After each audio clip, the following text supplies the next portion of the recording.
नमस्कार मित्रों, आज आपके सामने पेश है 15वां वेताल शशि प्रभाग की कथा। पहले ही की भांति राजा विक्रमादित्य पुनः उस सिसंपा वृक्ष के पास जा पहुंचा। वेताल को उतारकर कंधे पर डाला और खामोशी से अपने गंतव्य की ओर चल पड़ा।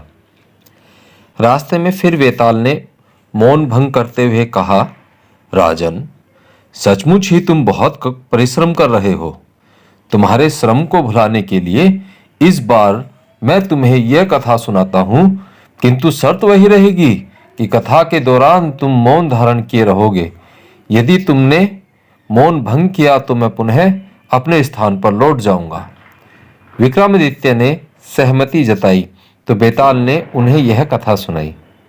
नेपाल में शिवपुरी नाम का एक नगर था। वहां यशकेतु नाम का एक राजा राज्य करता था। वह राजा अपने नाम के अनुसार ही यशस्वी था। प्रज्ञासागर नाम के अपने मंत्री को राज्यभार सौंपकर वह चंद्रप्रभा नाम की अपनी रानी के साथ सुख भोग करता था। समय पाकर अपनी रानी से उसे शशि प्रभा नाम की एक कन्या उत्पन्न हुई। जब वह कन्या युवती हुई तब एक बार बसंत ऋतु में यात्रा उत्सव देखने के लिए राजा अपनी रानी एवं कन्या सहित यात्रा का मेला देखने के लिए निकले। उस मेले में एक धनी बाप का बेटा मनह स्वामी नाम का एक ब्राह्मण भी आया हुआ था। मेले के एक भाग में फूल चुनने को उद्यत उसने शशि प्रभा को देखा तो उस पर मोहित हो गया। मनह स्वामी सोचने लगा, क्या यह रति है जो कामदेव का बाण बनाने के लिए बसंत के द्वारा सुसज्जित पुष्पों को एकत्रित कर रही है, अथवा यह कोई वनदेवी है जो बसंत पूजन करने की इच्छा रखती है। वह ऐसा सोच ही रहा था कि उस राजकुमारी ने भी उसे देख लिया। कामदेव के समान मनह स्वामी को देखते ही वह भी उत्कंठित हो गई। तब न उसे फूलों की सुध-बुध रही, न अपने अंगों तथा अपने शरीर की। इस प्रकार वे एक दूसरे के प्रेम रस में लीन रहे। उसी समय हाय हाय का शोर सुनाई दिया। क्या हुआ, यह जानने के लिए कंधे उचकाकर जब उन दोनों ने देखा तो उन्हें दौड़कर आता हुआ एक उन्मत्त हाथी दिखाई पड़ा। किसी दूसरे हाथी की गंध पाकर वह हाथी उन्मत्त हो गया था, जो अपने खूंटों को उखाड़कर वृक्षों को रौंदता हुआ उसी दिशा में आ रहा था। उस पर महावत का एक अंकुश भी लटका दिखाई दे रहा था। उसे देखकर भय से घबराई हुई राजकुमारी के अंगरक्षक भाग निकले। तब मनह स्वामी ने दौड़कर अकेले ही राजकुमारी को अपने दोनों हाथों में उठा लिया। राजकुमारी को तो उसके अंगों में थोड़ा सटी हुई और भय, प्रीति एवं लज्जा से व्याकुल हो रही थी। मनह स्वामी हाथी की पहुंच से बाहर उसे बहुत दूर ले गया। तब उसके रक्षक निकट आए तो उन्होंने मनह स्वामी को बहुत प्रशंसा की और राजकुमारी को उसके महल में ले गए। जाती हुई राजकुमारी बार बार पलटकर मनह स्वामी को देखती जाती थी। अपने महल में विकल होकर वह अपने प्राण रक्षक का स्मरण करती हुई कामाग्नि में दिन रात जलती सी रहने लगी। राजकुमारी अपने अंतःपुर में चली गई। यह देखकर मनह स्वामी भी उस उद्यान में लौट आया और उत्कंठित होकर सोचने लगा, उसके बिना अब मुझे जीने का उत्साह नहीं रह गया। अतः वह अपने सिद्ध और धूर्त गुरु मूलदेव के पास पहुंचा। मूलदेव अपने शशि नामक एक मित्र के साथ रहता था। उन्होंने माया के अद्भुत मार्ग सिद्ध कर लिए थे, अतः उन्हें मायावी शक्तियों का बहुत ज्ञान था। मनह स्वामी के उनके पास जाकर अपनी समस्या बताई तो मूलदेव ने उसे पूरा करने का आश्वासन दे दिया। अंततः धूर्त शिरोमणि उस मूलदेव ने अपने मुंह में एक मंत्र सिद्ध गोली डाल ली और अपने को एक वृद्ध ब्राह्मण के रूप में बदल लिया। दूसरी गोली उसने मनह स्वामी के मुंह में डालने को दी, जिससे वह एक सुंदर कन्या बन गया। मूलदेव मनह स्वामी को लेकर उस राजकुमारी के पिता के पास पहुंचा और उसके पिता से बोला, राजन, मेरा एक ही पुत्र है, मैं उसके लिए दूर से मांगकर इस कन्या को लाया हूँ, किंतु इसी बीच मेरे पुत्र न जाने कहाँ चला गया है। मैं उसे ढूंढने के लिए जा रहा हूँ। अतः इस कन्या को आप अपने पास रख लें। आपके विश्वास पर इसे आपके आश्रम में रखकर मैं अपने पुत्र को ढूंढ कर ले आऊंगा। यह सोचकर कि इनकार करने पर कहीं यह सिद्ध पुरुष क्रुद्ध होकर कोई श्राप न दे दे, राजा यशकेतु ने उसकी बात स्वीकार कर ली और अपनी कन्या शशि प्रभा को बुलाकर कहा, बेटी, तुम इस कन्या को अपने महल में ही रखना और इसका हर तरह से ख्याल रखना। इसे किसी भी वस्तु की आवश्यकता हो उसे भली भांति पूर्ण करना। राजकुमारी ने अपने पिता की आज्ञा शिरोधार्य की और वह कन्या बने मनः स्वामी को अपने महल में ले गई। महल में आई इस कन्या के साथ राजकुमारी थोड़े ही दिनों में हिल मिल गई और उस पर सखियों जैसी प्रीति तथा विश्वास करने लगी। एक बार रात के समय जब कन्या के वेश में अपने को छिपाए मनः स्वामी राजकुमारी की सैया के निकट ही एकांत में सोया हुआ था, तब उसने विरह से व्याकुल राजकुमारी से अपनी सेज पर छटपटा रही थी पूछा, सखी, तुम्हारी क्रांति पीली पड़ गई है, तुम दिन रात दुबली होती जा रही हो। शशि प्रभा, तुम ऐसी दुखी प्रतीत हो रही हो जैसे अपने प्रियतम से तुम्हारा विछोह हो गया हो। मुझे सारी बात सच सच बताओ, क्योंकि सखियों से कोई बात छिपानी नहीं चाहिए। यदि तुम मुझे सारी बातें सच सच नहीं बताओगी तो मैं अन्न जल त्याग कर अमरण अनशन कर दूंगी। यह सुनकर राजकुमारी ने गहरी सांस ली और धीरे से कहा, सखी, भला तुम पर अविश्वास कैसा? तुम अगर जानना ही चाहती हो तो सुनो। एक बार मैं बसंत धाम में होने वाली यात्रा देखने गई थी। वहां मैंने एक सुंदर ब्राह्मण कुमार को देखा। उसकी सुंदरता हिमयुक्त चंद्रमा के समान थी। उसे देखते ही मेरी कामना उद्विग्न होने लगी। मैं उसके चेहरे की ओर टकटकी लगाकर देखने लगी। तभी काल मेघ के समान चिंगारता हुआ एक हाथी वहां आया। उसने अपना बंधन तोड़ दिया था। उस हाथी के माथे से मद जल झर रहा था। उस विशालकाय हाथी को देखकर मेरे अंगरक्षक भाग खड़े हुए। मैं भी बेहद भयभीत हो उठी। तभी तीर के समान वह ब्रह्म कुमार मेरी ओर लपका और मुझे अपनी बाहों में उठाकर हाथी की पहुंच से दूर ले गया। चंदन लगे अमृत से सिक्त जैसे उसके शरीर के स्पर्श से मेरी दशा न जाने कैसी हो गई। मैं उसके शरीर के स्पर्श का आनंद लेती रही। स्वयं को उसकी गोद से उतारने का मैंने तनिक भी प्रयास नहीं किया। तभी मेरे अंगरक्षक आ पहुंचे और मैं लाचार होकर उनके साथ महल वापस आ गई। तभी से अपनी रक्षा करने वाले उस युवक को मैं सपनों में देखती रहती हूँ। मैं सोते समय सपन में देखती हूँ कि वह मेरी खुशामद कर रहा है और सहसा चुंबन, आलिंगन और मेरी लज्जा दूर करने का प्रयत्न करता है, किंतु मैं अभागिनी उसका नाम आदि न जानने के कारण उसे नहीं कह सकती। इस तरह प्रियतम के विरह की आग मेरे हृदय में जलती रहती है। राजकन्या की इन बातों से कन्या का रूप धारण किए हुए उस ब्राह्मण युवक मनः स्वामी को बहुत प्रसन्नता हुई। उसे लगा जैसे किसी ने अमृत रस पिला दिया हो। उसने कृतार्थ होकर और अपने को प्रकट करने का अवसर जानकर अपने मुंह से गोली निकाली और अपना असली रूप धारण कर लिया। उसने कहा, हे चंचल आंखों वाली, मैं ही वह व्यक्ति हूँ जिसे इस उद्यान में दर्शन देकर तुमने खरीद लिया था। हे सुंदरी, पल भर के परिचय के बाद ही तुमसे अलग होने पर मुझे जो कष्ट हुआ उसी का यह परिणाम है कि मुझे स्त्री का रूप धारण करना पड़ा है।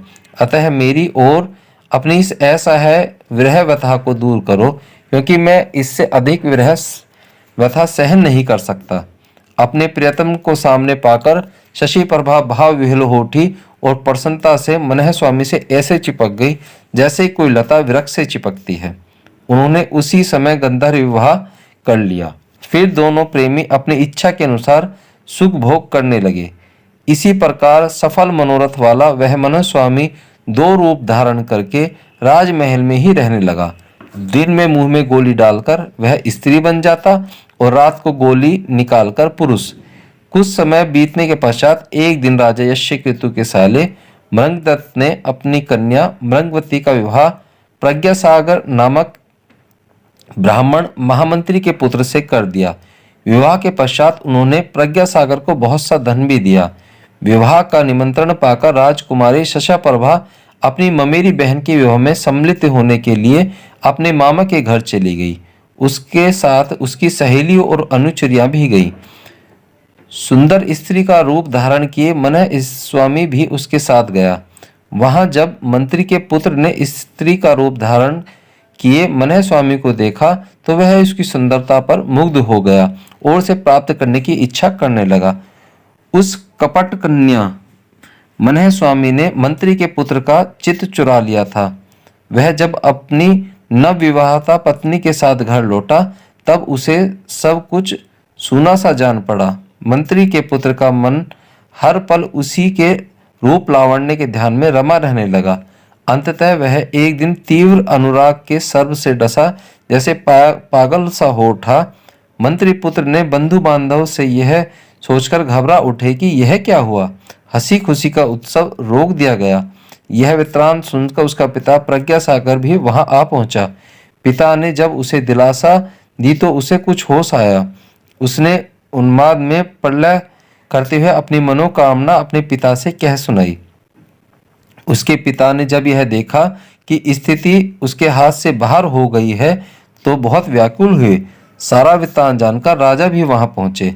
राजा ने जाकर देखा कि मनः स्वामी की गहरी वासना के कारण वह सत्वी मदन अवस्था में पहुंच चुका है।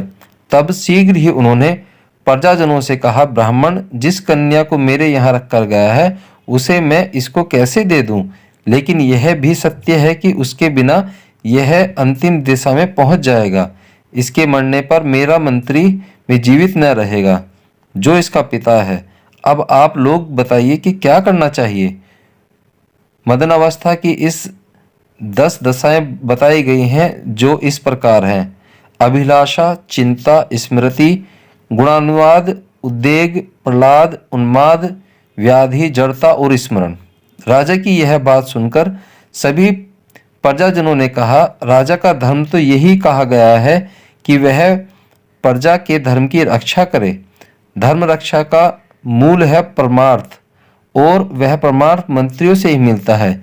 इस प्रकार मंत्री की मृत्यु से उस मूल का नाश हो जाता है। अतः धर्म की हानि नहीं होनी चाहिए।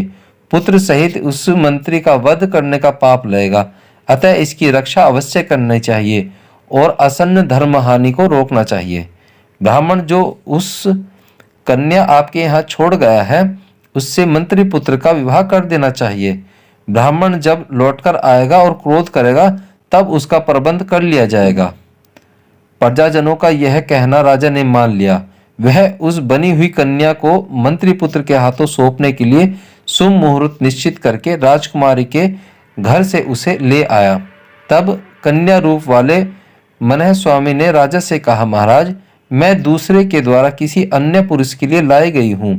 हे राजन, यदि फिर भी आप मुझे किसी और को देना चाहते हैं तो वैसा ही करें। इससे जो धर्म या अधर्म होगा वह आपका होगा। मैं विवाह तो करूंगी लेकिन तब तक अपने पति की सेज पर नहीं जाऊंगी जब तक कि ब्राह्मण 6 माह का तीर्थ भ्रमण करके न लौटेंगे। यदि ऐसा नहीं हुआ तो मैं दांतों में अपनी जीभ काटकर उसका प्राणांत कर लूंगी। कन्या का रूप धारण करने वाले मनः स्वामी ने जब यह कहा तो राजा ने जाकर मंत्री पुत्र को समझाया। उसने भी निश्चिंत होकर यह बात मान ली और शीघ्र ही उससे विवाह कर लिया।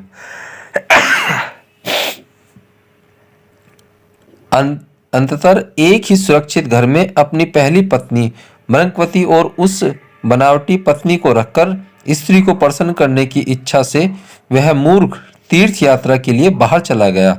तत्पश्चात स्त्री रूप धारण किए मनः स्वामी मृंगवती के साथ ही एक महल में रहने लगा। मनः स्वामी को इस प्रकार वहां रहते हुए कुछ समय बीत गया। एक बार रात में जब वह मृंगवती के शयन कक्ष में लेटा हुआ था और परिचिकाएं बाहर सो रही थी तभी उसे मृगवती ने एकांत में कहा, सखी मुझे नींद नहीं आ रही, कोई कथा सुनाओ। यह सुनकर मनह स्वामी ने उसे वह कथा सुनाई जिसमें जिसमें प्राचीन काल में सूर्यवंश के एल नामक राजश्री के गौर के श्राप से संसार को मोहित करने वाले स्त्री रूप प्राप्त हुआ था।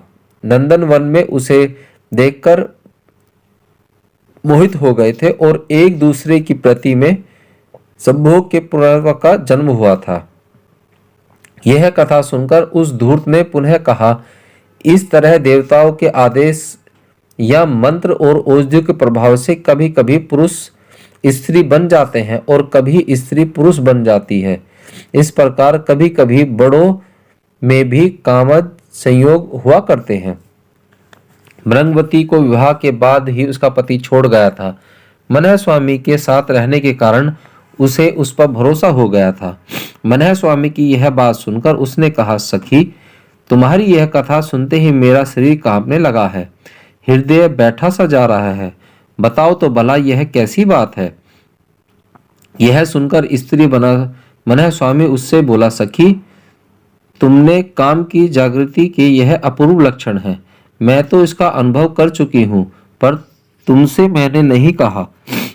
उसके ऐसा कहने पर मृगवती धीरे से बोली, सखी तुम मेरे प्राणों के समान मुझे प्रिय हो, तुम समय को भी पहचानती हो, अतः मैं तुमसे क्या छिपाऊं। किस प्रकार से यहाँ किसी पुरुष का प्रवेश हो पाता तो अच्छा था। मृगवती के ऐसा कहने पर धूर्त मनह स्वामी उसका आशय समझ गया और बोला, यदि तुम्हारी ऐसी ही इच्छा है तो तुम चिंता मत करो सखी।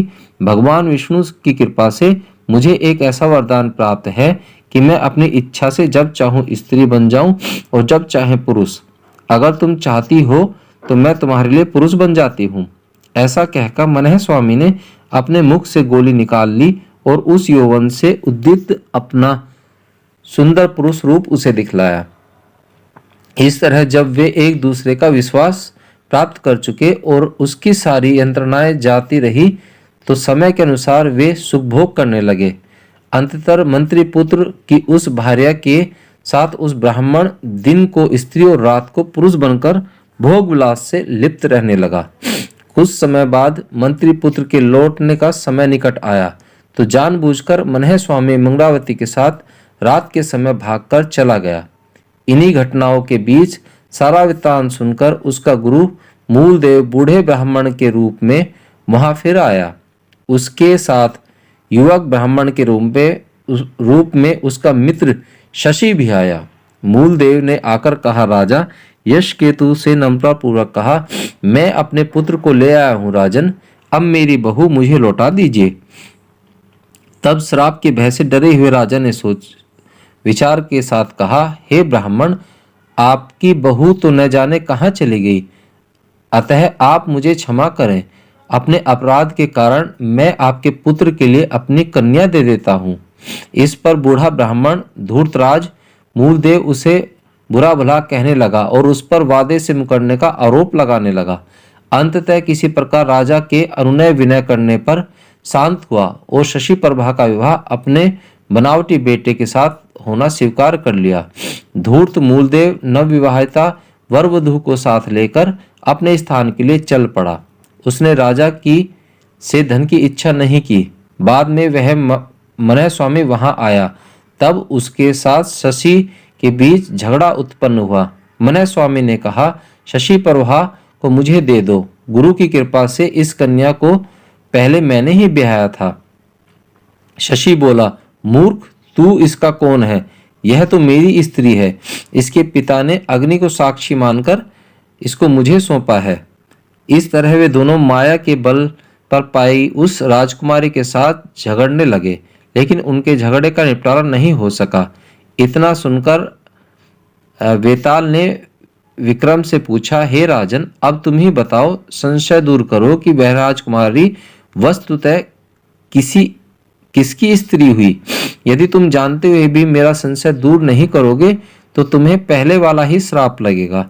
अपने कंधे पर स्थित बेताल की यह बात सुनकर विक्रमादित्य ने उससे कहा, बेताल, मैं समझता हूँ कि न्यायतः वह राजकुमारी शशि को ही स्त्री मानी जाएगी, जिसे उसके पिता ने सबके सामने शशि के साथ ब्याहा था। मनः स्वामी ने तो चोरी से गंधर्व विवाह के द्वारा उसे पाया था। पराया धन पर चोर का न्याय संगत अधिकार कभी नहीं होता। राजा की यह न्याय संगत बात सुनकर वेताल संतुष्ट हुआ और पहले की ही भांति उसके कंधे से अचानक उतरकर पुनः अपनी जगह चला गया। राजा भी उसे लेने के लिए पुनः वापस लौट पड़ा। तो मित्रों, इस तरह हमारी ये कथा समाप्त होती है। मिलते हैं अगली कथा में।